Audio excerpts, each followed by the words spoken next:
ईंधन की आग नहीं होती, वो आग कोयले और कंडे की आग नहीं होती, वो आग गैस की आग नहीं होती, तो फिर वो आग क्रोध की होती, जिसे क्रोधाग्नि कहा, काम की होती, कामाग्नि कहा, ईर्षा की होती, ईर्षाग्नि कहा।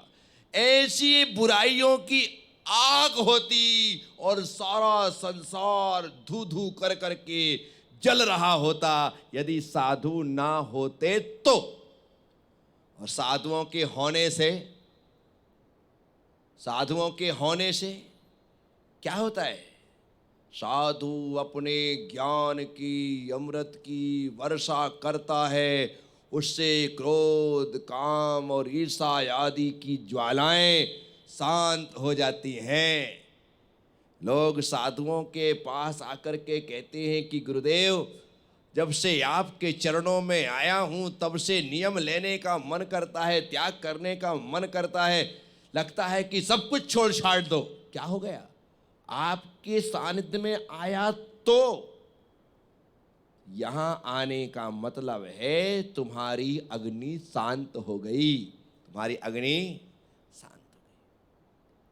तो यहां आचार्य जयसेन स्वामी यही कह रहे हैं कि जिन देश में साधु नहीं होते वहां धर्म का नामो निशान नहीं होता, और जहां धर्म का ही नामो निशान नहीं है वहां आचरण का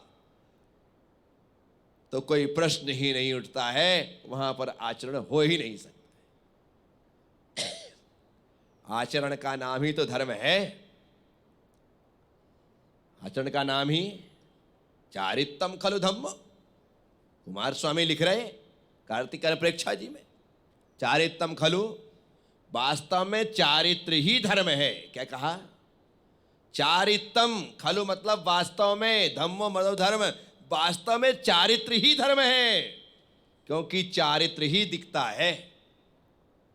मैं मुनि बन करके बैठा, ये यारिका बन करके बैठी, ये भी मुनिराज बन करके बैठे, ये छुल्लक बन करके बैठे, वो छुल्लिका बन करके बैठी, ये ब्रह्मचारी बन करके बैठे।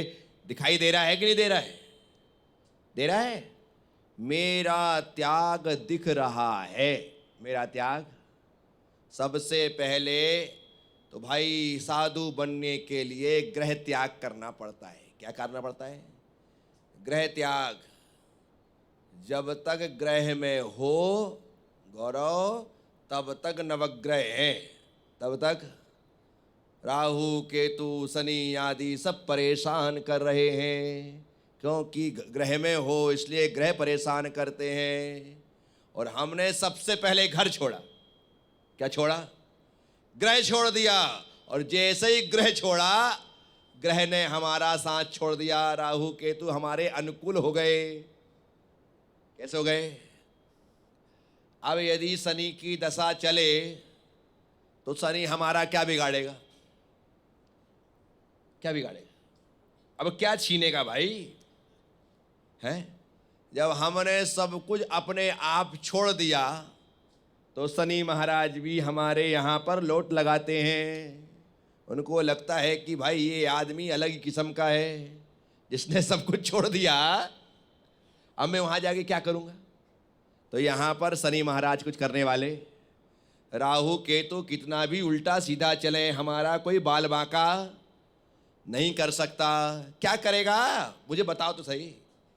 अब हमारा और क्या छीनेगा? जिसने सब कुछ दे दिया हो। एक पहलवान ने दूसरे पहलवान को ललकारा, ताल ठोक करके चुनौती दी, आजा हिम्मत है तो। सामने वाला पहलवान आगे बढ़ता है और जाकर के बीच मैदान में लेट जाता है। क्या करता है? क्या करता है? लेट जाता है और कहता है कि अब तुझ में हिम्मत है तो मुझे हरा। तुझ में हिम्मत है तो। अब जो पहले से लेट गया हो उसे क्या हटा है? जिसने सब कुछ छोड़ दिया हो उसका शनि क्या करेगा? क्या करेगा? हमारा क्या लेके जाएगा? बताओ तो सही। तुम्हारे पास ये लंगोट दुपट्टा है, तुम ये भी छोड़ने को बैठे हो, अब बताओ अब क्या कर लेगा शनि? कुछ नहीं कर सकता। तो इसलिए जब तक ग्रह हैं तब तक नवग्रह हैं। जैसे ही ग्रह का त्याग, नवग्रह अपने आप रास्ता चेंज कर लेता है। समझ में आ रहा है? तो ग्रह का त्याग करने के साथ साथ हमने क्या किया? जर और जोरू का भी त्याग कर दिया। किसका त्याग कर दिया? जर मतलब धन और जोरू मतलब स्त्री। जोरू मतलब जर और जोरू का भी त्याग कर दिया। अपने आप छूट गई। अब तुम कहो कि भाई मैं तो महाराज भी रहूं लेकिन शादी भी करूं, ऐसा चलेगा क्या? है भाई मैं सब कुछ, घर तो छोड़ सकता हूं लेकिन पत्नी को नहीं छोड़ सकता। नहीं। तो आपने ग्रह त्याग, हमने ग्रह त्याग किया तो घर छूट गया। जर मतलब रुपया पैसा, जरूरत ही क्या है? समाज खिलाने पिलाने वाली, अपने को जरूरत ही नहीं है। यदि कोई ना दे तो मुझे अपने पास रखना पड़े, बाजार जाना पड़े, दाल रोटी लाना पड़े कि भाई पेट तो भरना पड़ेगा, लेकिन उसकी जरूरत नहीं। जर छूटा, जोरू छूटी, सब छूट गए। समझ रहे हो? तो हमें सबसे पहले ग्रह त्याग करना है। ग्रह त्याग करने के साथ साथ जैसे ही ग्रह त्याग होता है, पत्नी का, बच्चों का, माँ बाप का, सबका त्याग हो जाता है। जब पत्नी का त्याग हो गया तो क्या हो जाएगा? ब्रह्मचर्य व्रत अपने आप आ जाएगा। क्या आ जाएगा? ब्रह्मचर्य व्रत आ गया। और उस ब्रह्म की आराधना ही आत्मा की आराधना है। तो आचरण, जैसे ही ग्रह त्याग होता है आचरण हमारे निकट आ जाता है, आचरण हमारे पास आ जाता है। समझ रहे हो? तो यहां पर आचार्य जयसेन स्वामी इस धर्म रत्नाकर ग्रंथ में बड़ी प्यारी प्यारी बातें कहते हैं।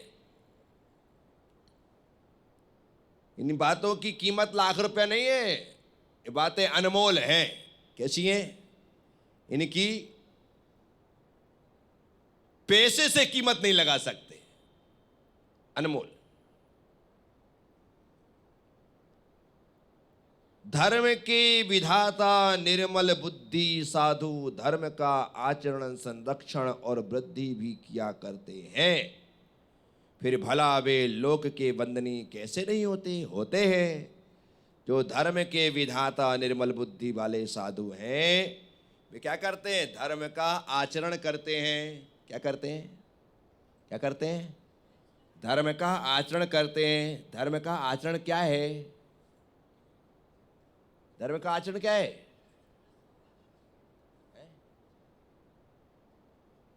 धर्म का आचरण क्या है? इसमें लिखा है वे साधु धर्म का आचरण करते। तो धर्म का आचरण क्या है?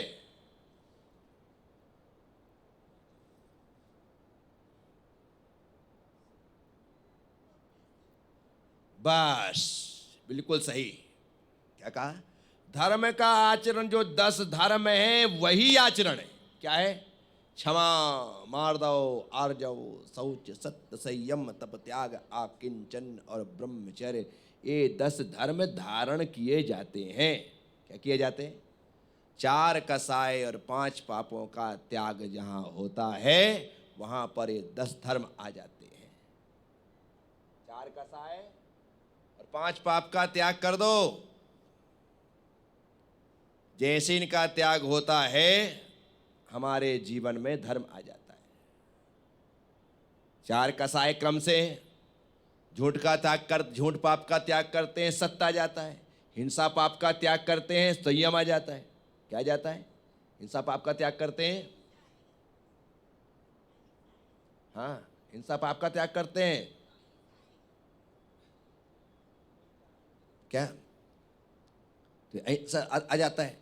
उसके बाद हम चोरी पाप का त्याग करते हैं। चोरी पाप का त्याग करते हैं तो त्याग धर्म ही आ जाता है। तो जिसने सब कुछ छोड़ दिया है, जो खुद अपना छोड़ रहा है, वो क्या चोरी करेगा? वो क्या चोरी करेगा? कुशील पाप का त्याग करते हैं, ब्रह्मचर्य आ जाता है। परिग्रह पाप का त्याग करते हैं, आकिंचन आ जाता है। क्या आ जाता है? आकिंचन आ जाता है। बचा एक तप। क्या बचा? जो सभी में सिरमौर है, जो सभी में सिरमौर है, जहां तप करने की भावना, तप किसे कहते हैं? इच्छा निरोधा तपः। तो जो इच्छाओं का निरोध करता है वो ही 4 कसायक और 5 पाप को त्याग कर सकता है। इसलिए इन 9 चीजों के त्याग करने में 9 धर्म तो प्रकट होते हैं, लेकिन उनमें प्रमुख हो जाता है यह तप। हमारा जो रास्ता है वो तप का रास्ता है। किसका रास्ता है? किसका रास्ता है? और तप का मतलब ये नहीं कि मैं रोज उपवास करूं। मैं अपनी इच्छाओं का निरोध करता हूं। मैं अपनी इच्छाओं को रोक करके बैठा हूं। मुझे कुछ भी जरूरत, लोग कुछ भी देते रहें, मुझे चाहिए ही नहीं। क्या? जब मुझे नहीं चाहिए तो भाई मुझे क्यों दे रहे हो? कुछ नहीं चाहिए। हम बैठे हैं, दरवाजे खुले हैं और देने वाले आ रहे हैं। यदि आप लेते रहे तो सामने वाला तो दे करके पुण्य कमाएगा, हम अनावश्यक को इकट्ठा करके पाप कमाएंगे। क्या? वो दे करके पुण्य का, उसने तो दे दिया, पर मेरे लिए वह अनावश्यक है तो निश्चित तौर पर मेरे पाप का कारण अनावश्यक। जरूरत नहीं है लेकिन रख रहे। बहुत सारे साधु संत आजकल रुपये पैसे रखने लगे। क्या रखने लगे? जिसकी जरूरत नहीं है, पर व्यवस्था के नाम पर है। सारी समाज व्यवस्था करती है। मैं हमेशा कहता हूं, जब तक बच्चा स्वयं की व्यवस्था स्वयं नहीं करता है तब तक माँ उसे नहलाने, धुलाने, पहनाने, खिलाने, पिलाने सबकी चिंता करती है। और जिस दिन बच्चा खुद नहाने लगता है, खुद कपड़े पहनने लगता है, खुद तैयार होने लगता है, खुद जूते पहनने लगता है, खुद खाने लगता है, माँ निश्चिंत हो जाती है। यदि आप खुद अपनी चिंता करने बैठ जाओ, समाज निश्चिंत नहीं हो जाएगी। आप तो खुद चिंता करने बैठ गए, मैं ही कब कर लूंगा, तो लोग देखेंगे, उन्हें लगेगा कि जब खुद ही सब कुछ कर रहे हैं तो हमें इनके लिए कुछ करने की जरूरत नहीं है। एक बात आई है, सावक के पास यदि कौड़ी नहीं तो वो 2 कौड़ी का। सावक के पास कौड़ी नहीं तो 2 कौड़ी का, और साधु के पास कौड़ी तो वो 2 कौड़ी।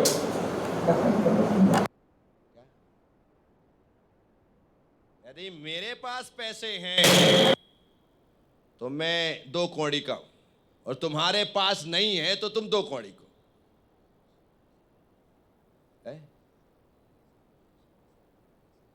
हाँ, कौड़ी नहीं तो 2 कौड़ी का, और साधु के पास कौड़ी तो वो 2 कौड़ी का। कौड़ी का मतलब पैसा, समझ रहे?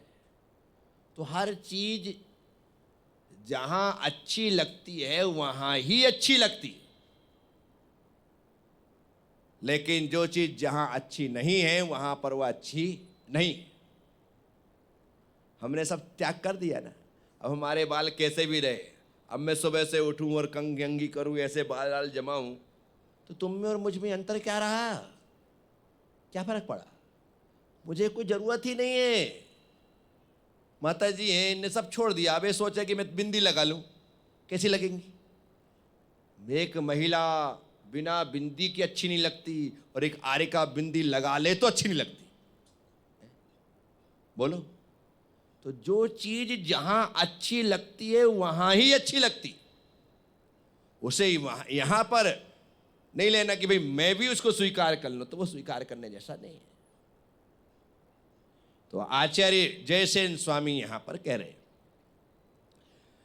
तो साधु धर्म का आचरण करता है। जो 10 धर्म हैं उन्हें मैंने धारण कर रखा है, आपने धारण कर रखा है, और इसी से हमारा जीवन श्रृंगारित है।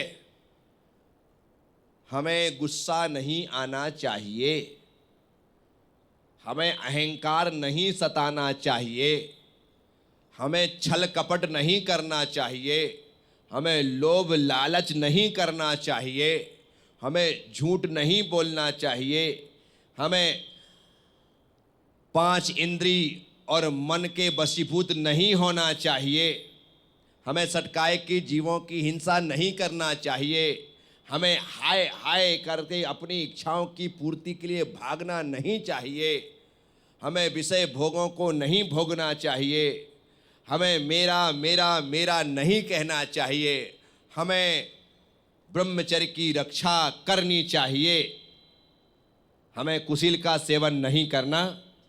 ये धर्म है। तो हमने 5 पाप और 4 कसाय का त्याग करके तपस्या को अंगीकार किया है और हमारा जीवन तप त्यागमय है। कैसा है? साधु का जीवन सादगी में अच्छा लगता है। साधु का जीवन सादगी में अच्छा लगता है और श्रावक का जीवन राजसी अच्छा लगता है। क्या श्रावक राजसी ठाट से लगता है कि यार सेठ साहब, क्या लगता है? श्रावक का जीवन राजसी और साधु का जीवन सादगी। तो श्रावक के पास ठाट बाट हो तो तुम्हें अच्छा लगता है, तुम्हारे पास आने जाने वालों को अच्छा लगता है, तुम्हारे बच्चों को अच्छा लगता है, तुम्हारी पत्नी को अच्छा लगता है, तुम्हारे माँ बाप को अच्छा लगता है नहीं लगता है? तो तुम्हारे पास ठाट बाट चाहिए, तुम्हारे पास ठाट बाट चाहिए, हमारे पास पूजा पाठ चाहिए। क्या चाहिए? तुम्हारे पास ठाट बाट, हमारे पास पूजा पाठ। ये और ऐसा जीवन है, नहीं लिखा? श्रावक के पास ठाट बाट और भैया जी के पास पूजा पाठ। ठीक है? तो ऐसी बात है। तो आचार्य महाराज जयसेन स्वामी तो धर्म का आचरण, फिर क्या कहते? धर्म का संरक्षण। धर्म का, जिसको ग्रहण किया है उसकी रक्षा करनी है। क्या करना है? जिस धर्म को ग्रहण किया है, जिस पिच्छी को, जिस आचरण को, जिस संयम को ग्रहण किया है, उसकी क्या करना है? रक्षा करनी है। रक्षा ही नहीं करनी है, आचार्य कहते उस धर्म की वृद्धि करनी। क्या करनी? पहले तो धर्म को ग्रहण करो, फिर जिसे ग्रहण किया है उसकी रक्षा करो, और जिसकी रक्षा कर रहे हो उसकी वृद्धि करो, उसे बढ़ाओ, उसे बढ़ाओ। जो ऐसा करते हैं वे लोक में वंदनीय होते हैं, वे लोक में वंदनीय। तो यहां पर आचार्य जयसेन स्वामी ने बहुत अच्छी बात कहती। करण कारण सम्मति विस्तृत वचन काय, नहीं ये वाला नहीं, ऊपर वाला। धर्मम कुर्वन्ति रक्षन्ति वर्धन्ति सुमेधसा कथम न वन्द्या विश्वस्य साधवो धर्म वेदिसः। साधु को धर्म का आचरण, धर्म का संरक्षण और धर्म की वृद्धि करनी चाहिए। 3 ही चीजें हैं। व्रतों का ग्रहण करना है, व्रतों की रक्षा करना है, व्रतों को बढ़ाना है। संयम को ग्रहण करना है, संयम की रक्षा करना है, संयम को बढ़ाना है। तप को ग्रहण करना है, तप की रक्षा करना है, तप को बढ़ाना है। ठीक है? पिच्छी को ग्रहण करना है, पिच्छी की रक्षा करना है और पिच्छियों को बढ़ाना है। ठीक है? शिष्यों को ग्रहण करना है, शिष्यों की रक्षा करना है, शिष्यों को बढ़ाना है। ये वृद्धि हर जगह होती रहनी चाहिए। 3 ही चीजें, ग्रहण, संरक्षण और वृद्धि, ये 3 कार्य होना चाहिए। आप सौरभ जी कासलीवाल, तुम स्टेशनरी का काम करते हो। क्या करते हो? जगह जगह से माल मंगाते हो, माल को ग्रहण करते हो, जो आया है उसकी रक्षा करते हो। ऐसा नहीं कि बाहर पानी में पड़े रहने दो। ऐसा करोगे क्या? जो माल आया है उसी समय उठा करके गोडाउन में रख देते हो, खोल करके दुकान में जमा लेते हो, उसका संरक्षण कर रहे हो। फिर क्या करोगे? व्यापार करके वृद्धि करोगे। क्या करोगे? व्यापार करोगे तो वृद्धि होगी। बेचोगे, फिर नया आएगा, पता लगता तुम्हारी छोटी सी दुकान बड़ी भारी दुकान हो गई, बिग बाजार बन गई। तो बड़ा तो आपको करना है। तो 3 चीजें, ग्रहण, संरक्षण और वृद्धि, ये 3 चीज हमारे द्वारा होती रहनी चाहिए। इस तरह से यहाँ पर आचार्य जय सेन स्वामी के कथनानुसार हमने 3 गाथाओं को यहाँ पर बड़ी अच्छी तरीके से पढ़ा है, सुना है, समझा है। बस इसे हमें अपने आचरण में लाने की जरूरत है। बोलिए तपोभूमि के मूल नायक श्री महावीर भगवान की जय।